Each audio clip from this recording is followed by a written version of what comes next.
Hi there, Virgos. Welcome to your weekly tarot reading. So, I feel like the major emphasis and focus for this week is all about your communication. Being able to be very persuasive without being domineering. And I also feel being able to persuade people with facts rather than manipulation, okay? A lot of the times when we want somebody to kind of do things that we think they should do, and we kind of justify it by saying, oh, you know, it's for their better good, it's for their greater good, or it's for their best interest. And we might be in a position where we kind of spin the truth or omit truths, or spin a situation so that it skews other people's perception in a specific direction, and that is manipulation. So I feel like this energy is coming in with both of these spreads, so you want to be a little bit careful about your intentions, and you want to be a little bit mindful about not infringing on people's free will. And even if they make decisions that you don't agree with, it's really important to provide the whole truth so that other people can, make informed, enlightened decisions, okay? When it comes to your romantic sector, I feel like you're dealing with a partner who you consider to be kind of like the pillar of stability, okay? You have a really, really stable romantic partner in your life that you're either coupled up with, or somebody that you are thinking about heavily, or you're really in love with. The person shows up as the Ten of Pentacles. So this is their energy. And what it denotes to me with this Ten of Pentacles is someone who's very, very career-oriented. They're very family-oriented as well. They keep in touch with their extended family members, grandparents, parents, nieces and nephews, aunts and uncles. So it's somebody that comes from a large family, and they take family roles and relationships very, very, very seriously. And in a way, I feel like they are very mindful of other people's faults, but they don't hold grudges against other people. And they have this enlightened belief that, we're all humans, we're all prone to be making mistakes. So I'm not going to hold it against the other person. So I feel like from this person, their energy is very open, they're very loyal and very dependable. And I feel like that sense of loyalty extends to family members. So if you're dealing with them, if it's a crush or if it's even a partner, you want to be very careful about not nitpicking, their family members, because I feel like this really fiercely loyal type of person who might not take well to criticisms about their family members. Granted, they might have flaws, but I feel like this person is very deeply protective, and they're very deeply loyal to their family unit. And I also feel like if you are dating this person, they're fiercely, fiercely loyal to you. I don't sense possessiveness. I don't sense control issues. But I do feel like this is a person that doesn't take relationships lightly.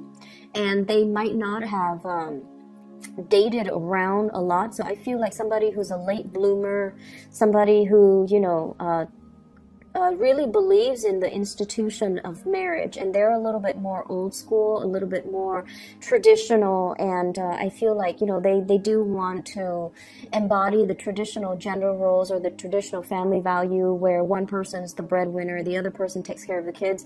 It might not be as old school and as archaic as that, but I feel like deeply they're very, very entrenched in the past, and they are very reliable, a really good provider, somebody that has property, somebody that even works in the financial industry, okay?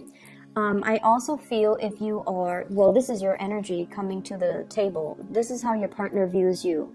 You show up here as the King of Wands, and your energy is you take good care of yourself. You work out, you dress well, you're mindful about the way that you look. You have a public persona about you as well, where you might have to give presentations. You might have to, lead the way. You might be in charge of people. You might be a leader in your own right. And you're someone who It's like you're a major player in your industry, in your field of expertise.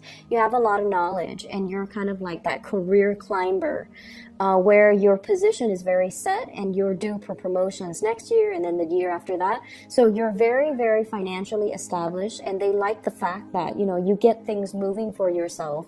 You don't sit there and wait for opportunities. You're very proactive about getting out there. This is also feeling a lot of passion towards another person. This is somebody who's protective, who's caring, who's nurturing. They don't overstep their boundaries though, and in general it indicates to me a lot of passion and chemistry that you are bringing to the table towards another person.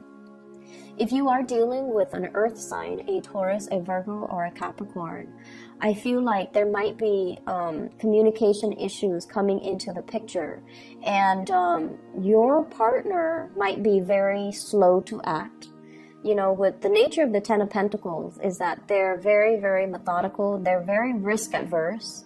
They don't like to take unnecessary risks. They don't like to deviate from their routine and their norms. And they don't really, they're not impulsive, not very spontaneous. And I feel like you're trying to get a lot of things moving, and this person is kind of dragging their feet. And as a result of it, I feel like there might be, you know, communication issues coming in through here with the Three of Swords, which is harsh words being exchanged, possibly a separation, or even thinking about like arguments between couples that can relate to, you know, the silent treatment, or like that can result in one person withdrawing because they're hurt. So be very, very mindful about how we communicate, because the King of Wands, it's someone who's very proactive, but they can be a little bit forceful, okay?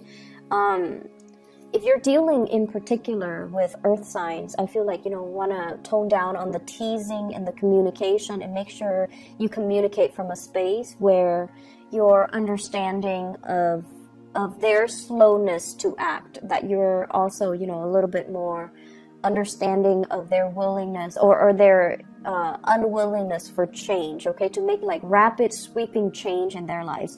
They see you as someone who's able to implement, you know, it's like you don't talk about things, you just do them. You don't sit there and say like, oh, here are my plans, you know, you just get things done. And I feel like your partner is not on the same time frame as you, and it can be a little bit frustrating. I see as well a lot of like missed opportunities between you and a crush, okay? So we have here the Five of Cups. This is what I call like the heartbreaker card. It's somebody who can be seen as a little bit flirtatious. They are very, very friendly, but their attention is not exclusive to one person. Or at least they're not really aware of how other people perceive them. So I feel there's an element here about, you know, harsh words being exchanged, feeling that sense of regret, and feeling that sense of like, I shouldn't have said that, or, you know, he or she should not have said that to me. So it can create a little bit of an estrangement between two people. And we also have the Devil energy coming through here, which indicates, I feel like, for some of you who are not in a, well, you could be in a committed relationship, you're dealing with another person that might have entanglements elsewhere. Okay, so they might have a family, they might have, you might find out this week, like somebody you're interested in is already in another relationship. If they've been flirting with you hardcore, then, you know, I feel like you're going to put a stop to that. I don't see third party meddling, but I do feel like there's a presence of third parties, and it's indicated with the Ten of Pentacles, which is a family card, as well as the Devil, which indicates really strong attraction to another person, but it's not really seeing the light of day here with the Three of Swords, mainly because somebody is engaged, married, in another relationship, or, you know, coupled up with somebody else, or they have other arrangements that's disallowing you to come to them, or disallowing them to come forward to you, and for the two of you to come together and date. The other areas that I'm going to touch on here is, I feel like for many of you, there's a sense of like self-consciousness, being self-conscious, feeling like anxiety, and I feel like it's in the realm of public speaking, okay? Many of you have high levels of education, so I feel like the majority of people who are watching this you guys have like a high level of education, and it's indicated here with the Magician. This is somebody, I feel like, you know, it's somebody who has a mastery over many subjects. So you might have a master's degree, you might have a PhD, you might have a bachelor's degree, you might have multiple certificates, might have multiple degrees. And I feel almost like you're trying to find ways in which to make use of all your skills, okay? And you're trying to, as well, I feel, reach out to a larger demographic. You're trying to reach out to a larger group of people. And what I'm sensing is, with this World card, I feel like there's a lot of hesitation. Even though you are a major player in your field, I feel like there's hesitation and reservation from your end about public speaking, about speaking out, about being center stage, about, you know, having all eyes on you. It can make you feel a little bit uncomfortable. And I mentioned before, with Virgo people, you're very good at working behind the scenes and letting somebody else shine under that spotlight. You're not an attention hog, you know. But I also feel like you're thrust into some type of a new work situation where your ability to speak, your ability to be very eloquent with your speech, to be very concise with your communication, and to be very articulate. Somewhat like, if it's interpersonal relationship, you do just fine. But if it's in a large group setting, you know, the anxiety sets in and self-consciousness sets in, and you're not able to convey the messages to the best of your capabilities. And I feel like you might be beating yourself up over it. Rehearse, rehearse, rehearse. Okay, rehearse so that everything flows naturally, and so that you're not scrambling at the last minute. Just rehearse, and it does wonders for you, okay? So I see that element coming through where there's like social anxiety, or even like public speaking, fear of public speaking, and things like that. I feel for many of you, there are, it's like making decisions with another person, trying to decide, and I feel like it's heavily work focused, okay? I see a lot of work trips, a lot of travel and movement happening for you guys as well. And I feel some of you are finishing up something, like possibly publishing.